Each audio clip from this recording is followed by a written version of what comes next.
Rita, when you do a Yeah, landscape, do you do the same azo gold underpainting? sometimes. Sometimes I'll do. Um, I will if I'm doing it in one of my own workshops.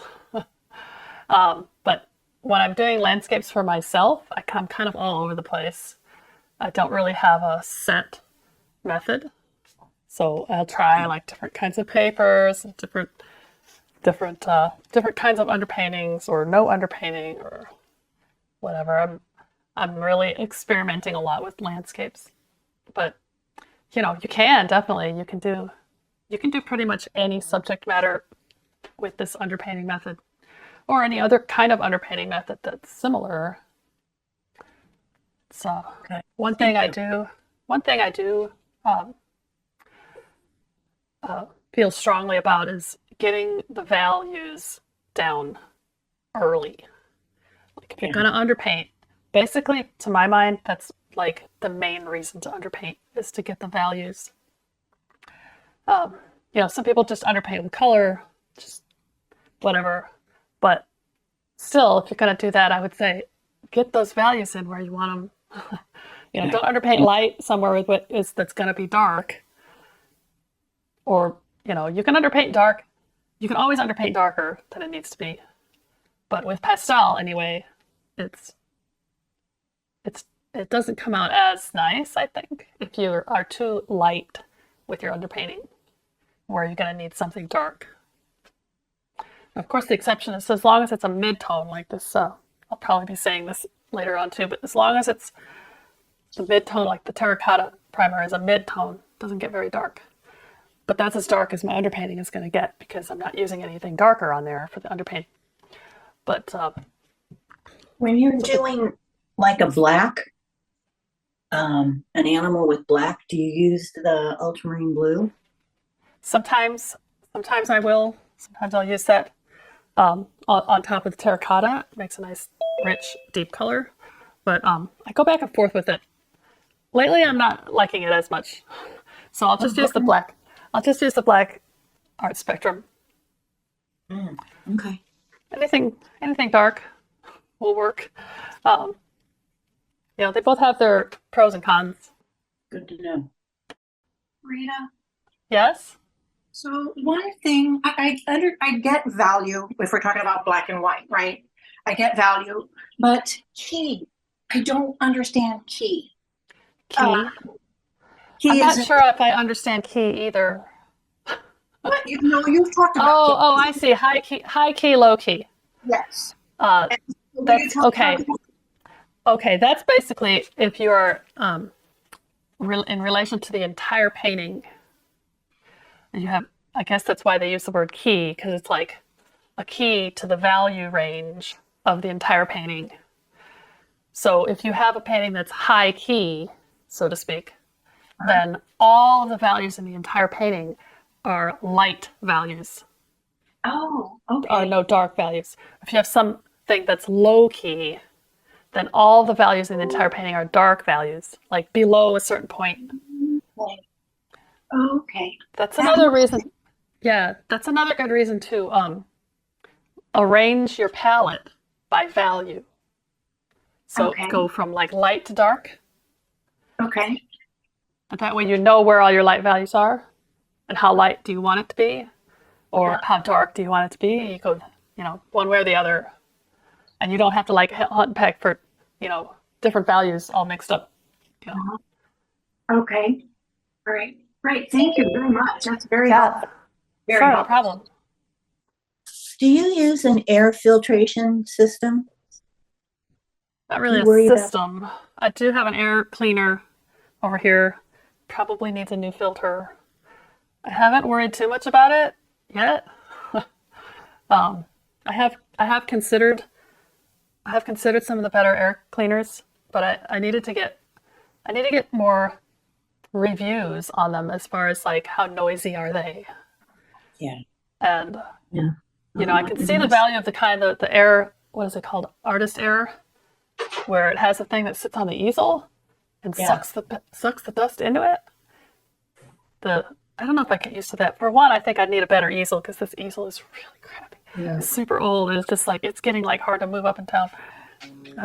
But Jean Roger Smith, she has the one that vacuums it off your easel, and she likes it a lot. I worry because I have lupus and it's a long an issue, oh and yeah, chemical exposure caused my lupus. So I'm thinking of oh, getting the one that she uses. that would probably be a really excellent idea for you. Yeah, I think so. Yeah, Every time those warnings flash up and you buy pastels and the triangle shows up, I'm like, oh my God, should I be doing this? So yeah, I think yeah. Well, I wear gloves for just because I like how my hands feel under the gloves when I take yeah, them off. But it's also good not to be getting all those luscious cadmium yellows and cadmium reds on your into right. your skin. Yeah. I've been wearing gloves too. Yeah. I tried the underpainting at first and I mixed the wrong color because I had terracotta too. I said, oh, that's way too dark. So I did it over Oh, again. And do you use so a did wet sponge when you do it?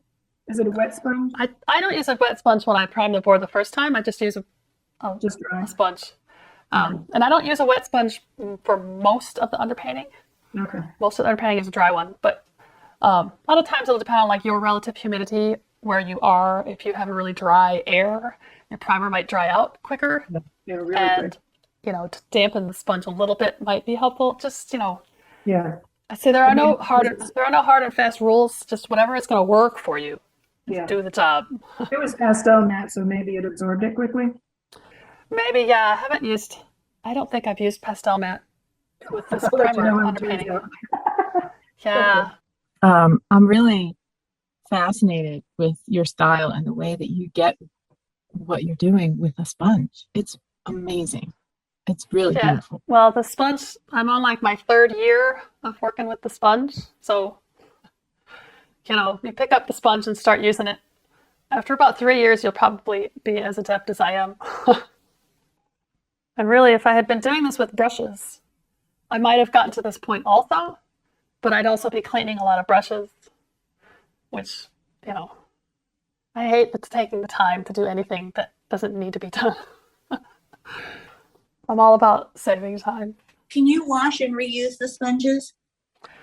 I suppose technically you could, but like I can get some. A friend I gave me get, two. yeah, you probably could, but Feel I can get some. Yeah. get I'll tell you, I've gone through a lot of different sponges. If you look online, this stuff, well, okay, I'll tell you my sponge history while my painting dries. This stuff, okay, this was my favorite when I started. This is what I was using. You see how it's perforated? This is actually inside of an Airfloat art shipping box. The part that you take out where the painting goes. Okay. No, those boxes are really expensive, so I wouldn't buy the box just for the sponge. But if you are going to send a painting off to a show that you need it to come back from, you're going to need one of those boxes because they're the best. So if you ever get one of those boxes, save this out of the middle. Because for one thing, if you ever reuse the box, ship something a little bit smaller, you're going to need parts of this to fill in the extra space. But there are always going to be a bunch of this that you're never going to need to put back into that box. So this is what I started using. The perforations, these things come off in like 1-inch squares, and they're great. And I would cut this at an angle about like this, not corner to corner, but almost. And then I would have two little wedge shapes, like little anvil shapes, with a little flat, like 1/4-inch edge on one corner, and a nice fat, wide bottom for blending. And I just really fell in love with these sponges. Now, when the Airfloat boxes you have run out of sponge, and you have to get more, I found that this stuff is called pick and pluck foam, or sometimes it's called pick and pull foam because you pick it out, you pick it and pull it out, and then you put your delicate equipment in there. It's for packaging and boxing up stuff like guns or computer parts or whatever. So you can buy it if you Google pick and pluck foam. But then the problem I had was that you never know what kind of quality foam you're going to get because it's impossible to see it on the pictures. And, I've gotten all varieties of stuff, usually stuff that's not nearly as good as what's in the Airfloat box. Like this was some that I found at a place. This is also some pick and pluck. But if you see how it's kind of It's not as, it's like got larger Oh, larger larger part. cells, like open cell. These are both open cell foam. These are larger cells. These are smaller cells. Smaller cells are better. Not you don't want closed cell foam. You definitely want open cell foam. But sometimes, with the ads, you're gonna buy some of this. You don't know. You really don't know. I bought some on eBay one time that was pretty good, but it was just by chance. Now I'm going to tell you what my favorite is. Now that I've got my absolute favorite are some of these little pieces here. The stuff that I just used to prime with. This is off of a piece of, go get it. It's a store online called, it's called Foam by Mail. Foambymail.com is where I get this stuff. Now this one is my favorite. It's not perforated. This is the one that comes like for the top and the bottom of the packaging. And then this is what they have. This is that cheap stuff that I didn't like. See how much I have left because I never use it. This is what they have that comes in the middle. This is their pick and pluck foam. So I don't order their pick and pluck foam anymore. I just order the solid, it's called solid charcoal foam.